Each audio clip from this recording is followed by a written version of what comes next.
Imagine getting married to a prostitute who has slept with so many men, including your friends. Do you think a marriage with such a woman will survive? This is the story of a man who was said to marry a notorious prostitute in town. His name was Ifedi, and he met Ola one night when she was thrown out of the house of one of her customers. This was past midnight, and Ifedi, being a medical doctor, was returning home from the hospital when he witnessed everything happen. Ola stood there frustrated, and Ifedi could not help but stop. He watched as Ola tried to gather what little dignity she had left. She looked broken, not just physically, but emotionally, and something inside Ifedi stirred. He knew who she was. Everyone in town did. Ola was notorious, known for her life on the streets and her relationships with countless men. But what he saw in that moment was not the prostitute everyone spoke about. He saw a woman, desperate and in need of help. Ifedi parked his car and approached her cautiously. "Are you alright?" he asked, his voice soft, almost hesitant. Ola looked up, startled by his presence, her eyes filled with tears. She tried to speak but couldn't find the words. Shame overwhelmed her as she lowered her gaze, preparing for the usual judgment she faced from men. "Do you need a ride?" Ifedi asked again, this time more directly. Ola hesitated for a moment, studying his face, searching for signs of mockery, but all she found was concern. Against her better judgment, she nodded, too exhausted to argue or refuse the kindness of a stranger, or in this case, the kindness of a man who knew all too well who she really was. As they drove in silence, Ola held on to her small bag tightly, unsure of what to expect. She had seen men like Ifedi before, well dressed, respectable, men with families and careers. They never spoke to her unless they wanted something in return, and when they did, it was in the shadows, in secrecy. But Ifedi didn't seem like that. His calm demeanor and genuine concern left her feeling vulnerable in a way she hadn't felt in years. When they reached her destination, a small rundown apartment on the outskirts of town, Ola muttered a quiet thank you. She expected him to drive off, but Ifedi didn't. Instead, he leaned over and handed her his business card. "If you ever need help, real help, call me," he said. Ola stared at the card, confused. She wasn't sure what he meant by real help, but there was something in his voice, a sincerity, that made her pocket the card instead of tossing it away like she normally would. With that, Ifedi drove off, leaving Ola standing there, wondering why a man like him would care about someone like her. She got into her house and couldn't get Ifedi's face out of her mind. His offer of help was so different from the treatment she usually received from men. She had been used, discarded, and abused by so many men that genuine kindness seemed foreign to her. Ifedi returned home that night unable to shake the image of Ola from his mind. He told his housemate Buchi about his encounter with her, and his friend narrated how good she was in bed. He even went on to reveal that their other friends, Ahana and Chidi, had also slept with her on several occasions, and Ifedi felt a knot tighten in his stomach as Buchi continued to talk about Ola as though she were an object. The gory details Buchi used in describing his time with her almost made him puke, so he excused himself and retired to bed to sleep. When morning came, Ifedi received an urgent call from the hospital and rushed off to see what the problem was. When he arrived, he met Ola lying on the hospital bed unconscious. She had been brutally beaten, and Ifedi could not understand how this was possible, knowing that he dropped her home safely the previous night. He began treatment on her, and after a few hours, Ola regained consciousness and was shocked to find herself in the hospital. She was so shocked to see him, and tears began to pour down her face. "What are you doing here?" Ola asked weakly, her voice barely above a whisper. Ifedi, standing beside her bed, could feel sadness in her heart. as he looked at her fragile state. He knew she had been through so much pain, but there was something about her that tugged at his heart. I told you, if you ever needed help, I'll be there, he said softly. So what happened to you? Ifedi asked Ola, who narrated how some strange men barged into her house, accusing her of stealing from them when she visited their home. I didn't take the item they accused me of stealing, she said to Ifedi, narrating how they beat her up mercilessly, not caring that she was innocent. Ifedi, on hearing this, had compassion for her. He could see the pain in her eyes and decided to talk to her. You don't have to live like this anymore. There are other ways to survive, Ifedi told Ola, who shook her head as tears poured down her eyes. You don't understand, Ifedi. This is all I know. It's the only way I can make money. No one will give someone like me a chance at a normal life. Ifedi stood closer to her bed, his eyes filled with compassion. I don't care about your past, he said, but I do care about your future. You don't have to go back to that life. If you stop, I promise, I'll be there for you. I'll help you get back on your feet. Ola looked at him shocked, her heart torn between disbelief and hope.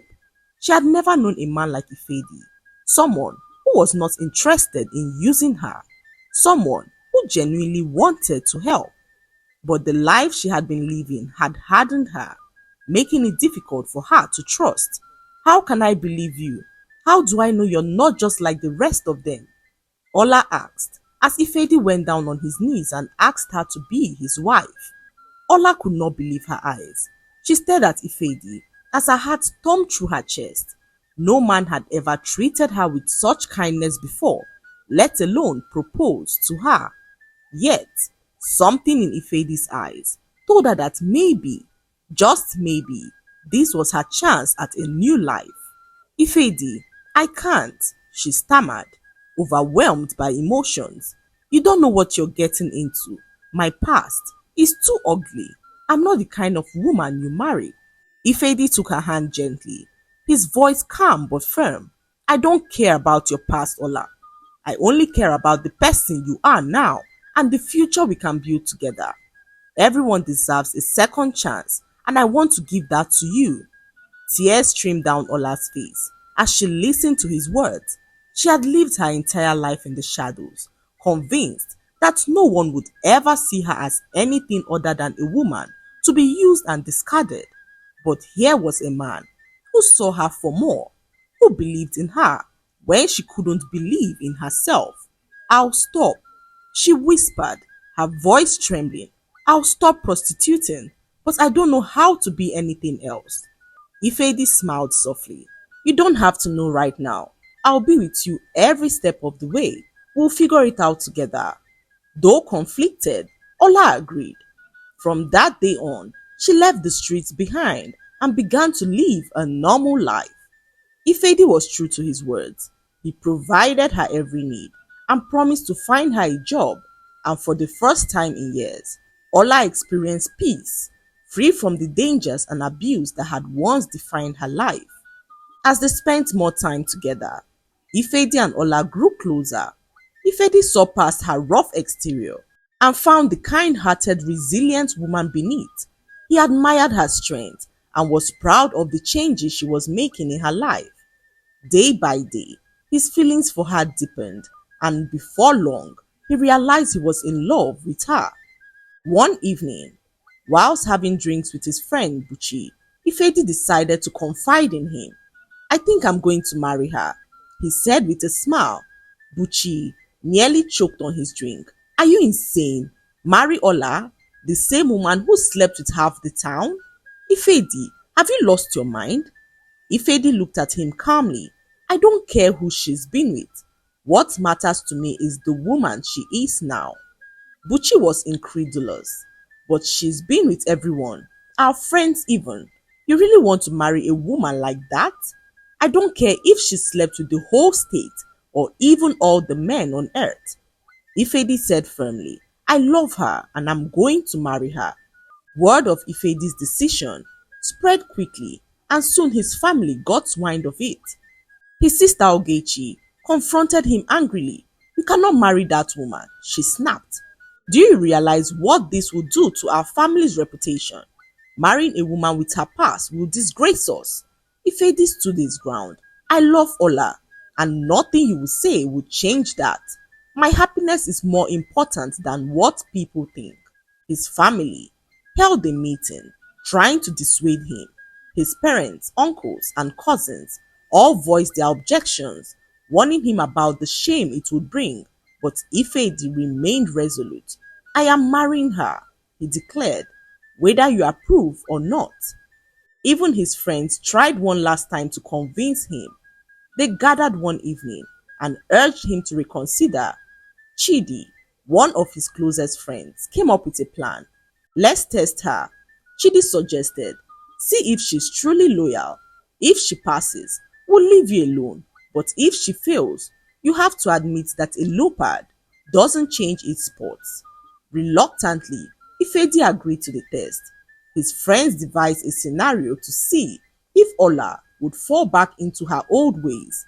They proposed to offer Ola 5 million naira for a night to see if she would fail. This was way more than any money that Ola had ever made in her life as a prostitute. They knew how difficult it would be for her to turn down such a request, but Ifedi had so much faith in Ola and knew that she had changed.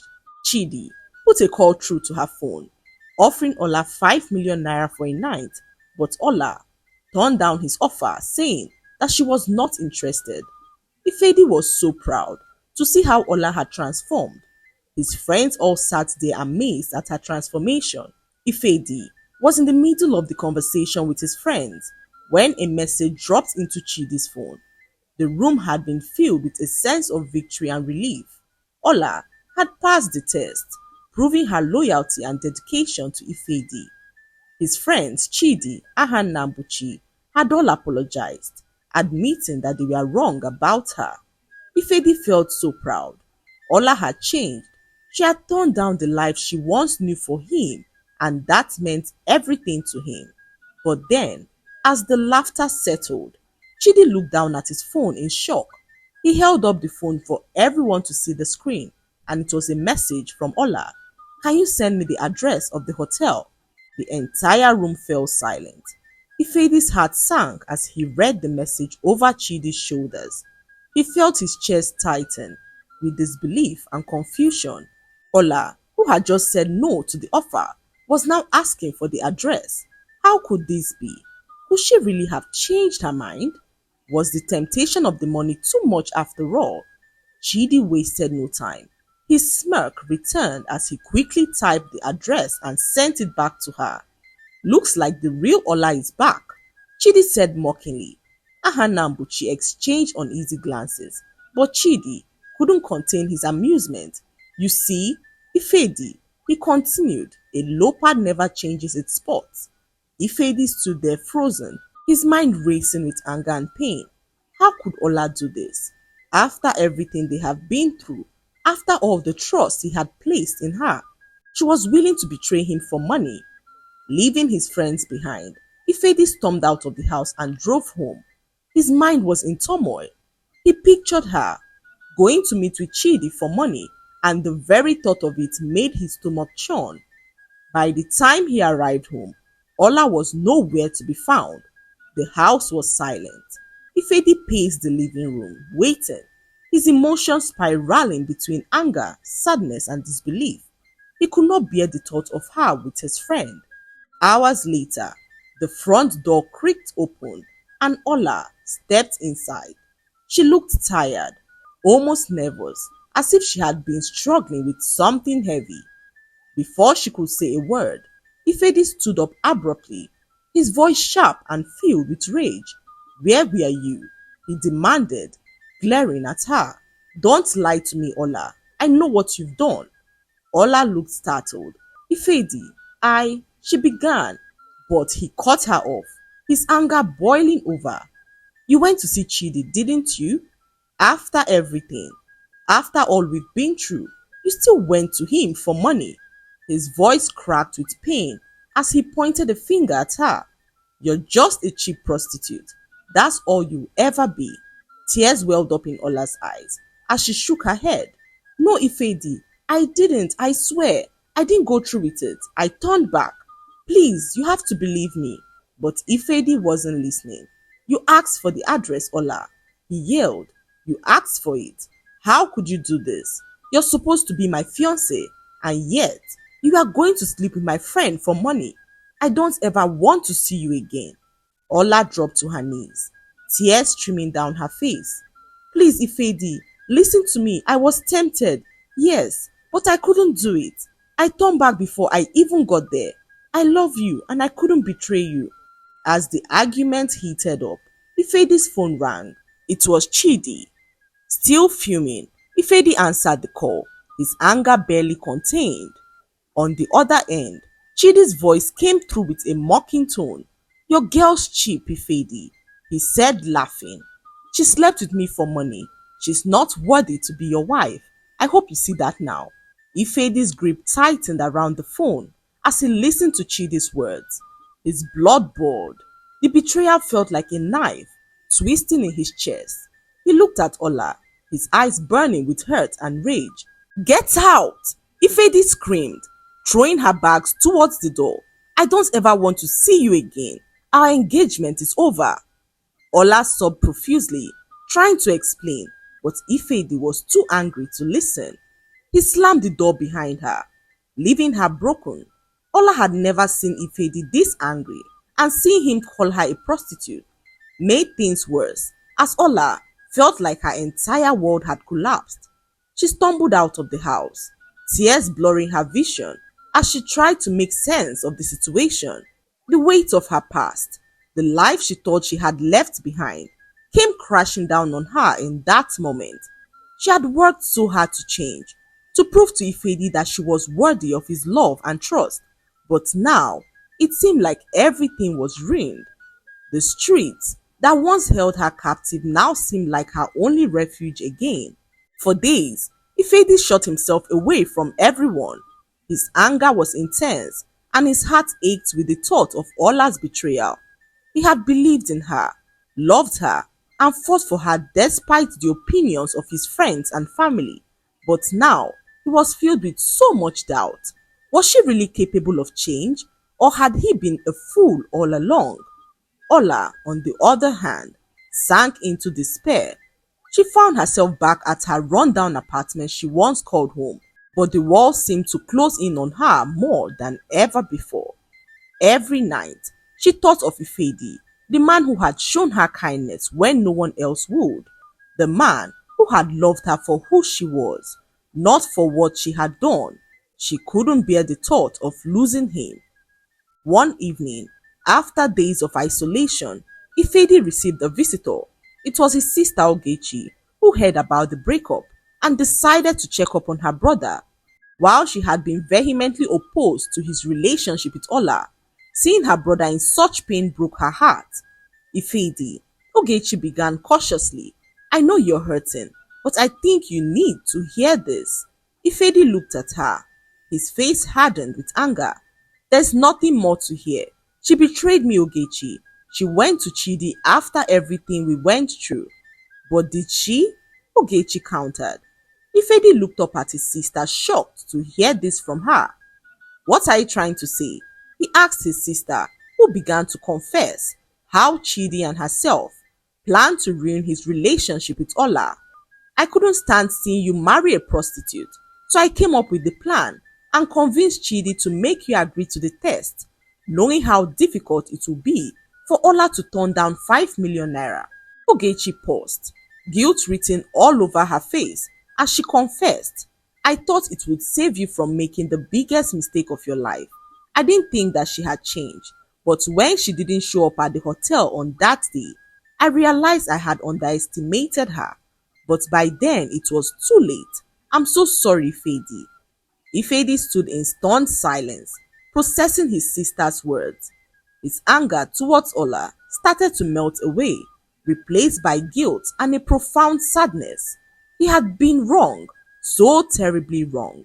Ola had passed the test, and yet, because of his anger, his inability to trust her, and the lies orchestrated by his sister and Chidi, he had pushed her away. Without saying another word, Ifedi bolted out of the house, his heart racing. He needed to find Ola. He needed to make things right. He drove through the town, stopping first at her old apartment, but the landlord told him that she had moved out a few days ago without leaving a forwarding address. Ifedi's heart sank. He searched every place he thought she might go, restaurants, parks, streets that she used to walk, but Ola was nowhere to be found. Desperation gripped him. He reached out to mutual acquaintances, trying to track her down, but it was as if she had just vanished. Days passed, and Ifedi's hope of finding her started to dwindle. He couldn't sleep, couldn't focus on work. Every moment was consumed by thoughts of where she could be and whether she would ever give him a second chance.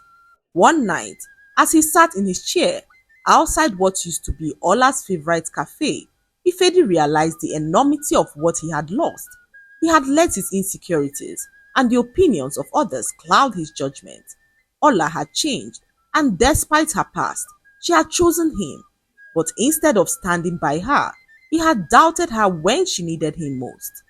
Weeks turned into months, and Ifedi never stopped searching. Ogechi, filled with regret, tried to comfort her brother, but Ifedi could not forgive himself for how he had treated Ola.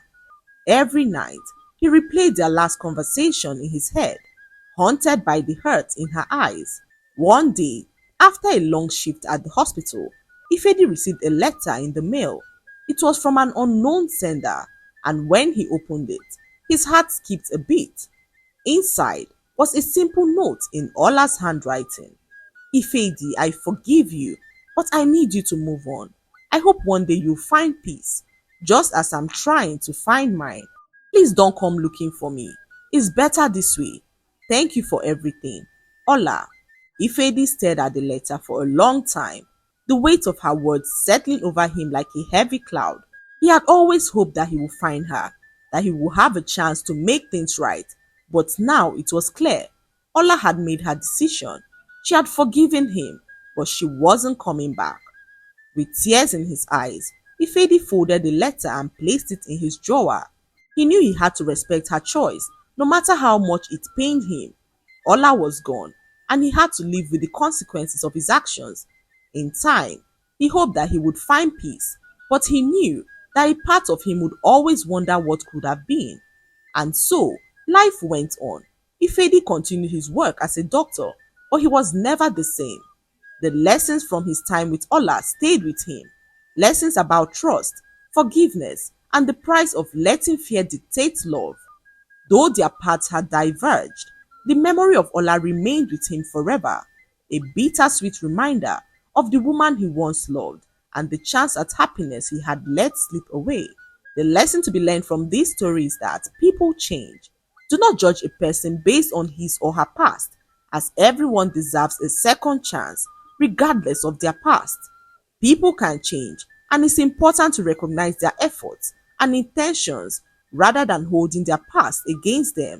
Also, trust is the foundation of any relationship. Ifedi's failure to trust Ola led to their heartbreaking separation. Communication and open dialogue are crucial in addressing insecurities and building a strong relationship. Ifedi's initial act of kindness towards Ola showed the impact that compassion can have on a person's life. It demonstrates how small acts of kindness can lead to significant changes in someone's life. Last but not least, forgiveness is very important for healing, both for the person who's forgiven and the one who is being forgiven. Ola's letter illustrated her desire to move on, showing that sometimes letting go is necessary for personal growth. I hope you enjoyed the story.